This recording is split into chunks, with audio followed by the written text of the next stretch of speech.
ఇప్పుడు మనం 2024వ సంవత్సరం నూతన సంవత్సరం ద్వాదశ రాశిలో 8వ రాశి వృశ్చిక రాశి వారి జ్యోతిష్యం భూత భవిష్యత్తు వర్ధమానం ఎలా ఉందో ప్రశ్న శాస్త్రంలో మన జానకిరామ్ని అడిగి చూద్దామండి. జానకిరామ్ వృశ్చిక రాశి వారి జ్యోతిష్యం నూతన సంవత్సరం 2024వ సంవత్సరం ఎలా ఉందో వారి జ్యోతిష్యం ప్రశ్న శాస్త్రం చూడు. భూత భవిష్యత్తు వర్ధమానం, చదువు, విద్య, ఉద్యోగం, వ్యాపారం, పర్సనల్ లైఫ్, కెరీర్ విషయంది, సంతాన విషయంది, కుటుంబ విషయంది, ధన విషయంది, యోగ విషయంది చూడు. వృశ్చిక రాశి వారి జాతకం మీద అలగకు, అందరి మీద అలిగితే ఎట్లా?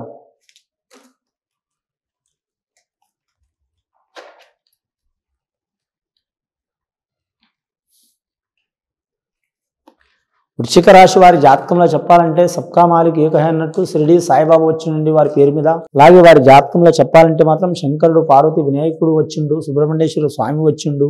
అలాగే వారి జాతకంలో చెప్పాలంటే అమ్మదయ ఉంటే అన్నీ ఉన్నట్లు అన్నట్టు బెజవాడ కనకదుర్గమ్మ వచ్చింది, నవదుర్గ దేవత వచ్చింది, పాండురంగ స్వామి వచ్చిండు వారి జాతక బలంలా. ముఖ్యంగా వృశ్చిక రాశి వారి జాతకంలో చూడాలంటే మాత్రం వారి పేరు మీద మాత్రం గ్రహాలు మాత్రం చాలా వరకు అనుకూలం ఉన్నాయండి. సరి సమాన యోగ బలం ఉన్నది. 5 గ్రహాలు అనుకూలంగా లేవండి, 4 గ్రహాలు అనుకూలం ఉన్నాయి. మిశ్రమ ఫలితం ఉంటుంది వారి పేరు మీద. కానీ వృశ్చిక రాశి వారి జాతకానికి మాత్రం శని మహర్దశ, కుజ మహర్దశ జాతకం కాబట్టి మొండి పట్టుదల చాలా ఉంటుందండి. పట్టిన పట్టు వదలరు, ఎక్కిన గుర్రం దిగరు. ఒక పని అనుకున్నారంటే అది జరిగేదాకా వదిలిపెట్టరు. ప్రతి సంవత్సరంతో పాటు ఈ సంవత్సరం కూడా 2024వ సంవత్సరం పట్టుదలతో పనులు మాత్రం పూర్తి చేసే అవకాశం ఉంటుంది. ముఖ్యంగా వీరికి ధన విషయంలో చూడాలంటే మాత్రం కుడి చేతిలో ధనం వస్తుంది, ఎడమ చేతిలో పోతూనే ఉంటుంది. నిలకడ ఉండే అవకాశం ఉంటుంది వీరి జాతక బలానికి. వ్యాపారస్తులకు మాత్రం కలిసి వచ్చే అవకాశం ఉంటుందండి. వీరికి శని చతుర్థ స్థానం దాటి పంచమ స్థానంలో రాబోతుంది. కానీ ఆరోగ్య విషయంలో జాగ్రత్తగా ఉండాలి. మానసిక ఒత్తిళ్ళు వచ్చే అవకాశం ఉంది. స్త్రీలకు కావచ్చు, పురుషులకు కావచ్చు, పెద్దలకు కావచ్చు, పిల్లలకు కావచ్చు. ఇప్పుడు నడుస్తున్న యోగంలో మాత్రం ప్రపంచంలో అతిపెద్ద రోగం మానసిక రోగమే ఎక్కువ నడుస్తుందండి. ప్రతి మనిషికి ఒక పని ఒత్తిడి మీద నడుస్తుండో మానసిక చిక్కులు వచ్చే అవకాశాలు ఉంటాయండి. ఈ చిక్కులు చికాకులు తొలగిపోవాలంటే ఖచ్చితంగా మాత్రం వారు మాత్రం శివుడికి మాత్రం అభిషేకం చేయాలి. చేస్తే చాలా మంచిది. ఏకాదశి రోజు కానీ, మాస శివరాత్రి రోజు కానీ, పౌర్ణమి రోజు కానీ, అలాగే మాత్రం శివుడి నక్షత్రం ఆరుద్ర నక్షత్రం రోజు కానీ, అలాగే వీరి జాతకానికి చూడాలంటే మాత్రం సోమవారం కానీ పూజ చేయటం, లేదా మామూలుగా మాత్రం జలాభిషేకం చేసినా కూడా మాత్రం మంచి జరిగే అవకాశం ఉంటుంది వారి పేరు మీద. మానసిక చిక్కులు తొలగిపోయే అవకాశం ఉంటుంది. ఇక ఆదాయ విషయంలో చూడాలంటే 7 ఆదాయం ఉంది, 7 రూపాయలు ఖర్చు ఉంటుందండి. సాయం చేసేవారు 5, నష్టం చేసేవారు కూడా 5. కుటుంబ సభ్యులతో మాత్రం విరోధాలు ఉంటాయి. ఒకరి మనసులో ఒకరు ఉండరు. ఎవరి ఆలోచన వారికే ఉంటుంది. వారి మాట వీరికి నచ్చదు, వీరి మాట వారికి నచ్చదు. అందరికీ నచ్చినప్పుడు నా సొంటలు పనికి రాని వాళ్ళు ఎవడో ఒకడు వచ్చి లేనిపోని గొడవలు పెట్టే అవకాశాలు ఉంటాయండి. జాగ్రత్తగా ఉండాలి. కానీ వివాహ విషయంలో, కుటుంబ విషయంలో మాత్రం 1కి 4 సార్లు ఆలోచన చేసి నిర్ణయాలు తీసుకుంటే మంచిది. ఆల్రెడీ వివాహ శుభకార్యాలు మాట్లాడుకున్న వారికి మాత్రం కలిసి వచ్చే అవకాశం ఉంటుందండి. గృహ నిర్మాణం, గృహం కట్టాలనుకునే వారికి మాత్రం ఆలస్యంగానైనా సరే తప్పకుండా మంచి ఫలితం లభిస్తుంది. రాజకీయ నాయకులకు చెప్పాలంటే మాత్రం ముఖ్యంగా మాత్రం సరి సమాన యోగ బలం నడుస్తుందండి. అనురాధ నక్షత్రం వారికి మాత్రం ఖచ్చితంగా మంచి ఫలితాలు కలుగుతాయండి వారి పేరు మీద. అనురాధ నక్షత్రం వారు మాత్రం శని మహర్దశ కాబట్టి వారు మాత్రం ఈశ్వరుని అర్చన చేయటం, అలాగే శనీశ్వరుని పూజ చేయటం, నవగ్రహ ఆరాధన చేయటం, అలాగే నువ్వులు దానం చేయటం మంచిది. 9 కిలోలు నువ్వులు దానం చేయడం చాలా మంచిదండి. 9 వారాలు మాత్రం నవగ్రహ ఆరాధన చేయటం చాలా మంచిది. అలాగే శివుడికి 11 లింగాలు కాబట్టి మాత్రం 11 వారాలు శివాలయం దర్శనం చేయడం చాలా మంచిది.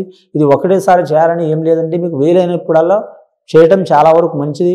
ఈ 2024వ సంవత్సరం మాత్రం ఖచ్చితంగా వారికి మాత్రం 12 మాసాల్లో మాత్రం 5 మాసాలు శుభయోగం ఉన్నాయండి. 3 మాసాలు ఇబ్బందికరంగా ఉంటాయండి.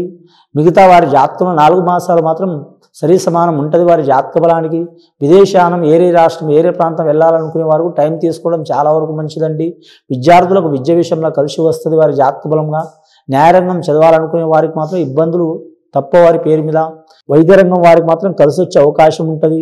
అలాగే మాత్రం వీరి జ్యోతిష్య బలంలో బోధన రంగంలో నడవాలనుకునే వారికి లాభయోగం ఉంటుంది వారి జాతక బలంలో. అలాగే వీరి జాతకంలో ఇతరంగా చాలా ఉన్నాయండి కోర్సులు, కొన్ని వేరే రకాల కోర్సులు ఉన్నాయి. వాటిలో కూడా కలిసి వచ్చే అవకాశం ఉంటుంది. కానీ అతి కష్టంగా కలిసి వచ్చే అవకాశం ఉంది. గవర్నమెంట్ స్కాలర్షిప్ తినే అవకాశం కూడా ఉంటుంది వారి జాతక బలంలో. ముఖ్యంగా మాత్రం ఉద్యోగస్తులకు చూడాలంటే పని ఒత్తిడి అధికం ఉంటుందండి. వ్యాపారస్తులకు చూడాలంటే మాత్రం కుడి చేతిలో ధనం వస్తుంది, ఎడమ చేతిలో పోతూనే ఉంటుంది. కానీ జ్యేష్ఠ నక్షత్రం వారికి అద్భుతంగా ఉంటుందండి. అందులో మాత్రం శుక్ర మహర్దశలో పుట్టిన వారు 6వ తేదీ కానీ, 15వ తేదీ కానీ, 24వ తేదీలో పుట్టిన వారు శుక్ర మహర్దశ శుక్రవారం మంచి ఘడియలో పుట్టిన వారు కలిసి వచ్చే అవకాశం ఉంది. శుక్రుడికి అనుగ్రహం కొరకు మాత్రం బొబ్బర్లు దానం చేయాలండి, చాలా వరకు మంచిది. అలాగే శుక్రవారం రోజు ఏదైనా అమ్మవారికి లక్ష్మీదేవతకు కానీ సరస్వతి దేవతకు కానీ అష్టదేవతల్ని అష్టలక్ష్ములకు ఎవరికి పూజ చేసి మాత్రం తీపి వస్తువులు పిల్లలకు తినిపించడం కానీ, ఎవరు తినకపోతే ఇంటి పిల్లలకు తినిపించడం కానీ చాలా వరకు మంచిది. వీరి పేరు మీద చూడాలంటే మాత్రం అంశబలం మంచిగా ఉంటుంది, నరదిష్టి అధికం ఉంటుందండి. కానీ వాహన విషయంలో జాగ్రత్తగా ఉండాలి. ఎందుకంటే 4వ స్థానంలో అలాగే మాత్రం పంచమ స్థానంలో శని నడుస్తుంది కాబట్టి రాహుబలం కూడా బాగాలేదు కాబట్టి వాహన విషయంలో జాగ్రత్తగా ఉండాలి. లేనిపోని ప్రమాదాలు చిక్కులు చికాకులు వచ్చే అవకాశాలు ఉన్నాయి. అలాంటి చిక్కులు చికాకులు వెళ్ళిపోవాలంటే ఖచ్చితంగా ఇందాక చెప్పినట్టు మాత్రం శనీశ్వరుని అవగ్రహాన్ని మాత్రం ఆరాధన చేయాలండి. చేస్తే చాలా మంచిది. గత కొన్ని సంవత్సరాల నుంచి సంసారంలో, సంతానంలో, కుటుంబంలో, పర్సనల్ లైఫ్లో, కెరీర్ విషయంలో చిక్కులు చికాకులు ఉన్న వారికి తొలగిపోయే అవకాశాలు ఉంటాయి.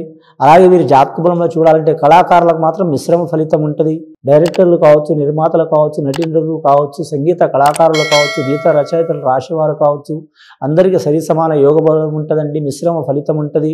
లాస్ట్ వరకు ఛాన్స్ వస్తుంది, చిక్కులు చికాకులు వస్తాయి. వచ్చినా సరే వాటిని అధిగమించి మాత్రం సాధించే అవకాశం ఉంటుంది వీరి పేరు మీద. ఇంతమంది దేవుళ్ళు వచ్చినట్టు వీరి జాతక బలానికి ఖచ్చితంగా వీరికి వీలైతే మాత్రం షిరిడి సాయిబాబా సందర్శనం చేయడం చాలా మంచిది. ఆ శని తగ్గిపోవడానికి మాత్రం షిరిడీలో ప్రాంతంలో మాత్రం శని సింగణాపూర్లో మాత్రం శనీశ్వరుని ఆలయంలో మాత్రం పూజ చేయించడం, శాంతి చేయించడం చాలా వరకు శుభయోగం కలిసి వస్తుందండి. ఇది విని చూసి ఆచరించే వారికి గొప్ప ఫలితాలు కలుగుతాయండి. శుభం భూయత్.